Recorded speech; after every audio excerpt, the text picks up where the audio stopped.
me, most important thing, he's healthy, he's okay. And I knew that if there is anything wrong, he will come back to me and talk to me. And that's what he did. He did not trouble me when I was in not trouble. I was used the word from his own perspective, because I was in India, that to share that what he was going through, he might be going through. He did not share, and he was with his younger brother here in Canada, and he was doing, although he might be going through the mental health issue at that same time, but he didn't wanted his younger brother to know, or me to know, because I was out over there, and he was thinking that, okay, how his younger brother Gautam would be handling, and how cannot be. So he was keeping himself together, holding himself together.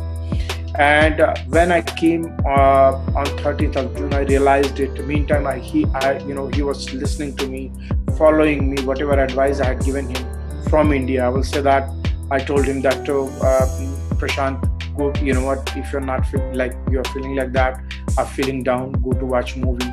And he went to watch movies. He was a vigorous, you can say, gym trainer. He used to go to gym.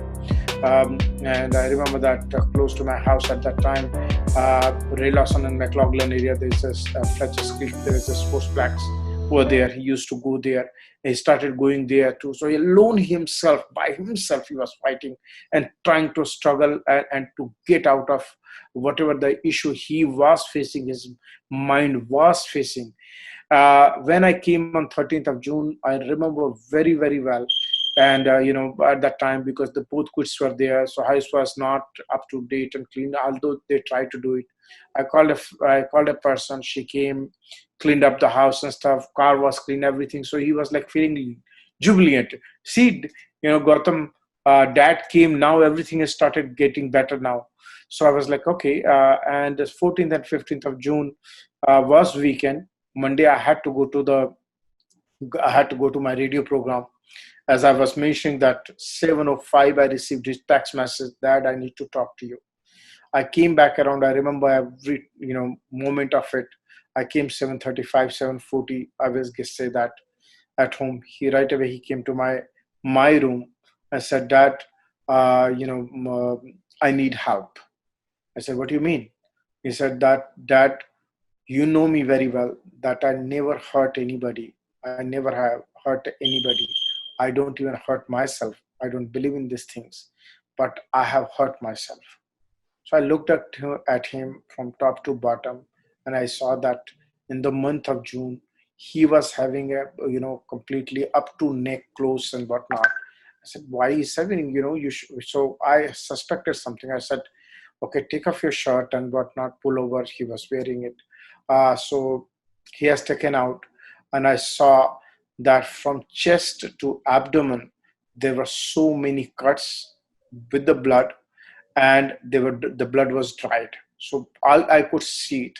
So my first thing was there, that what happened, what not happened, that was not my issue. Why happened, what not. And he said it that he needed help. He said, Dad, alone your counseling will not help.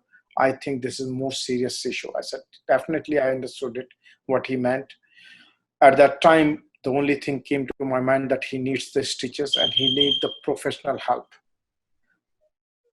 Right away, I spoke to his brother too. I told him that, okay, this is the situation, and I have to take Prashant to the hospital. Prashant didn't want it, his younger brother to know. I said, well, this is the situation, he should know. But Prashant has listened to me. He said, Dad, whatever you said. I took Prashant to the hospital there around, I'll say I reached around 8:15 or so. At that time over there, we had to wait in the emergency line. I think 3 hours to 4 hours we had to wait. Around 11:30, 12 o'clock, we got the number. Okay, and then the usual test and whatnot, blood test and all these things happen. Finally, we were able to get a doctor around 1:30, 2 o'clock. Doctor has examined, put the stitches, talked to him personally and whatnot. And then they told me on 16th of June, I was already, on the calendar night, became 17th of June as it was midnight, over midnight. They told me at that time that, okay, he will be admitted and he'll be taken well care. I still did not knew that what happened. They said, well, we have to take care, do the needful diagnosis.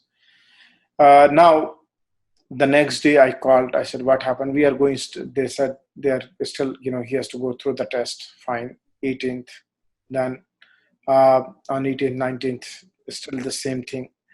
I went to see him. No report, nothing. Well, uh, then days were passing by. Uh, I will say that at that time over there, I was going and meeting him every almost every day in the evening. His mother was informed. His friends were asking about him, but I did not tell them because mental health was a stigma, is a stigma because where from Indian background or where we South Asian background, mental health means the moment you put mental word, it means somebody is pagal, crazy. But that's not true. That's a very, very wrong notion. uh, mm, was and is still might be existing. It is still existing in the society. Mental health is an issue as a bit more serious than the physical health issue. I will say that. So, but I didn't want it, Prashant, to be embarrassed about anything. But I think 20th of June, I realized that, okay, you know what, his friends should know that too, and they should visit him because we all needed to help him out. Uh, I will say that and particular incident I would like to mention, before you shoot your next question or to sum it up, to take it to another level. His mother went to see him around, I think it was 21st of June. And she called me, said, Rakesh, do you know that there was a code white was issued? I said, what do you mean by code white was issued? She said that, well, Prashant was in the hospital. He was trying to bang his head and whatnot. So they tied him up and all that. And while I would like to mention that Prashant has he has given a written consent to the hospital and doctors that you can discuss and talk and disclose anything and everything to my father. I was shocked and surprised that on 20th or 19th of June this happened, and hospital did not inform me. They did not talk to me. They did not share it at all. But 21st of June, I was shocked at like what happened, and I'm glad that she was there and she informed me. I spoke to Prashant a bit great length, not great length, I will say 15 to 20 minutes. And I remember around 6 o'clock or so, I went to the hospital. I spoke to him emotionally. I spoke to him. I talked to him. I said, Prashant, when tough situation comes, you can rise up, and we always have two choices. Okay, I said, I believe in you that you have a strength and you have power to make a right choice. I did not use the word suicide. I said, when the negative thought comes in your mind, that's, and I really always believed in him, and he always had proven me right by believing that my belief was in him was right. Uh, he was, and when I went over there around 6:30, 7 o'clock, I reached there. I saw Prashant lying on the bed. His hands were tied, legs were tied, chest, everything. With the stripe, they had tied it up, and I was like, "Whoa! I just spoke to you and talked. What happened?" He said, "Dad, do not worry. I called the nurse myself because I was having the negative thoughts. I didn't want to hurt myself or do anything wrong. I called the nurse myself because I spoke to you." So that was, and you can understand what I'm trying to say here, that I'm no psychologist. I'm just a father. My son was very much connected with me. My both kids are connected with me. They know very well that when we'll reach to that, and they can reach to me, and I'll try my level best what I can do, or whatever I could do. So the nurses has confirmed it to me that Mr. Tiwari, Prashant has himself called and said that, I'm having negative thoughts. Please, save me and tie me and do whatever he has to. That was 21st of June. Now, afterwards, whatever was going with Prashant, what medications they were giving, what was happening, nobody has told me anything. I was I had to every parent, every person who's in Canada or anywhere, you have to earn your living, you have to make a financial. I have to do all these things. I came back after spending a couple of months or 2 months from India.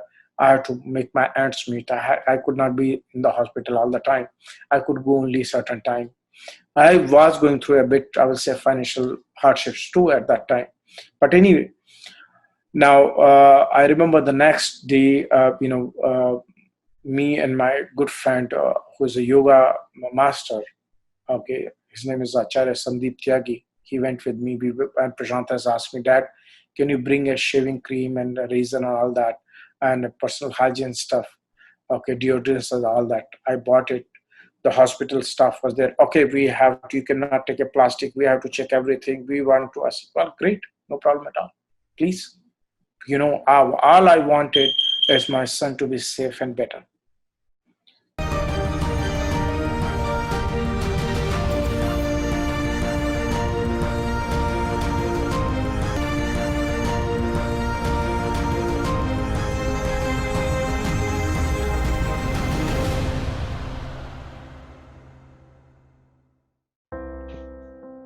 हर रोज जाने कितनी ही सारी नसीहत देते थे। पापा ये कहते थे, पापा वो कहते थे। कहते कि जो हम कहते हैं वो कायदे से सुना करो।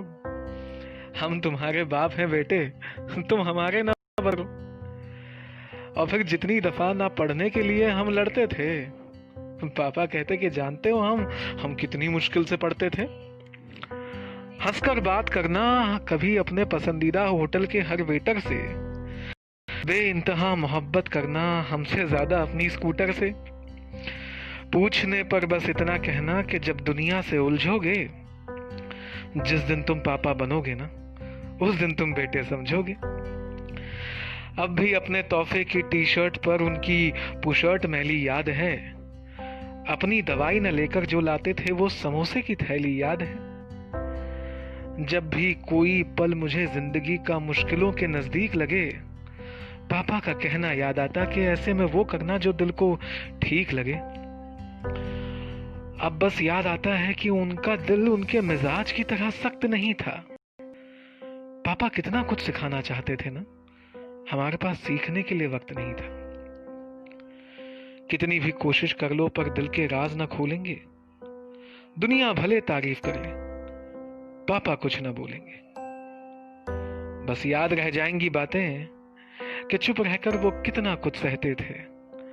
और अपने बच्चों को सुनाओगे किससे, पापा ये कहते थे, पापा वो कहते थे। पापा तुम कितना कुछ कहते थे। My son's body. They did not let me. I was thinking that he might be still there and whatnot. They did not let me see. On top of it, just to share my story, there was a corner over there. He had the audacity to call me. And when I was talking to him, I was screaming. I was not yelling or screaming, but I was saying, what happened, what not. Nobody was there to, no, this is a matter with the police now, and we cannot disclose it now. This will be like, they don't want to tell me anything what happened at all. The coroner comes and, he takes me in a room and he said, well, you know what, let me tell you this. Your son would have died anyway. That was his exact words. Your son would have died anyway, even would have gone in your care. I'm glad you shared your story, and we as parents and as people who are watching are more aware of what can go wrong and how we can prevent it as a community if we all hang in there together. We are not here to take sides of anyone, but we are here to speak up for the truth. We're here to hold hands. That is what Safe Distance and Save Lives believes in. Indeed. As you were mentioning earlier about the status, because it's been 2014, this whole incident happened, and it's now 2020, and we are in COVID times. I hear you did get a chance to hit at the courts, and you do have a lawyer who's just also representing your case. So what's going on right now in the legal side? Well, as you mentioned, and as I was speaking about the legal side, that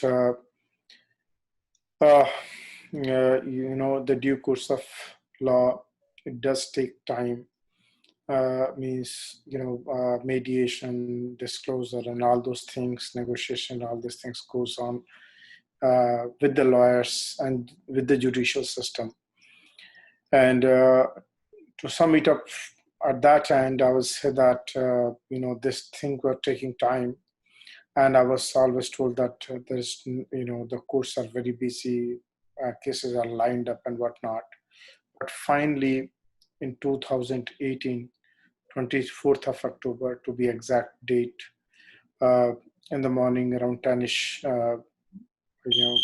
I went to the court, and both sides lawyers were there. My son was there, and their mother was there as well. Judge was there, and I had a chance to speak, or I asked, to speak. I said, Your Honor, it has taken too long time. I'm talking about 2018. I said, my son is still waiting for justice. I was not able to do and I did not want to do I would say religious rituals till he gets the justice. So judge was sympathetic, who was there to provide their court date for the trial. He said, Mr. Tiwari, I totally understand.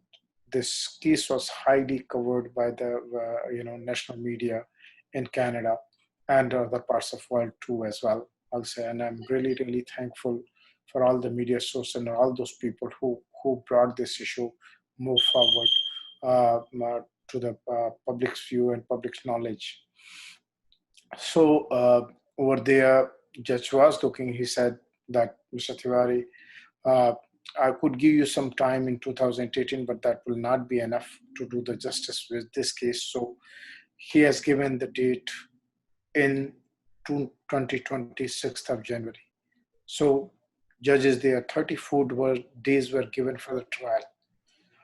I like when judges deciding over there for 34 days of trial, I had no idea of like, why should I question that? Is it confirmed? Is it not confirmed? Like, I can't even ask that. Just like judges sitting there, both parties are there, lawyers are there, and you have been given the date. 34 days to be exact is commencing from 6th of January 2020. Now, so 2018 passed, 2019 passed. I went for a while to India, came back in the month of December, and lawyers were preparing everybody and whatnot, whatever they had to do. And in the month of January, I was waiting that, okay, what courtroom, what will happen, how my parents are going to be there, other people will be there witnessing or whatnot. And my lawyer has mentioned that, Mr. Tiwari, we are not getting any communication from the court and court's, office. Nothing on 6th of January. 7th of January in the afternoon, I did receive a call from my lawyer that 8th of January, we do need to go to the court. We did go to the court. Lawyers were there. I was not inside. Lawyers were there, the discussion and whatnot. So my lawyer told me that court says, well, we don't have a time. We don't have we don't have rooms available.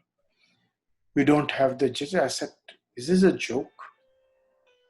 Court has given the time. Now court says that we don't have a time. Is this joke? My son has died. Not my son has died only. Prior to 2014, 300 another people have died, and none case was ever gone to the trial. What is this? And from 2014 till 2020, lots of people have died in the care of hospital, and still there's no justice on it.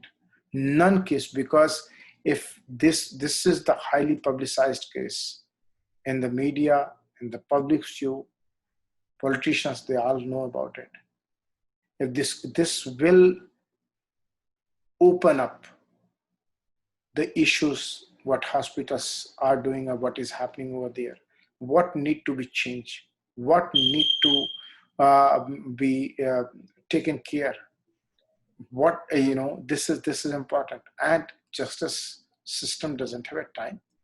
This this news, what I'm mentioning to you, what I'm talking to you, what I'm telling you, you can Google it, put my son's name and my name, and you'll see the latest media release in the month of January also.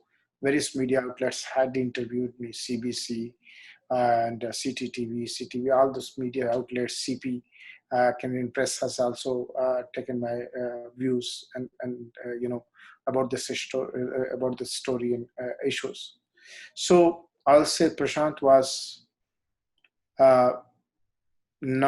Prashant was failed by the health system, the hospital health system completely, and Prashant was here again failed by the judicial system. That's my, I directly put this question. When you see this banner, I did in the month of February, 28th of February, on my son's birthday. I was in front of Brampton Superior Court over there. And in a way, I was putting this, that Prashant is still asking for justice.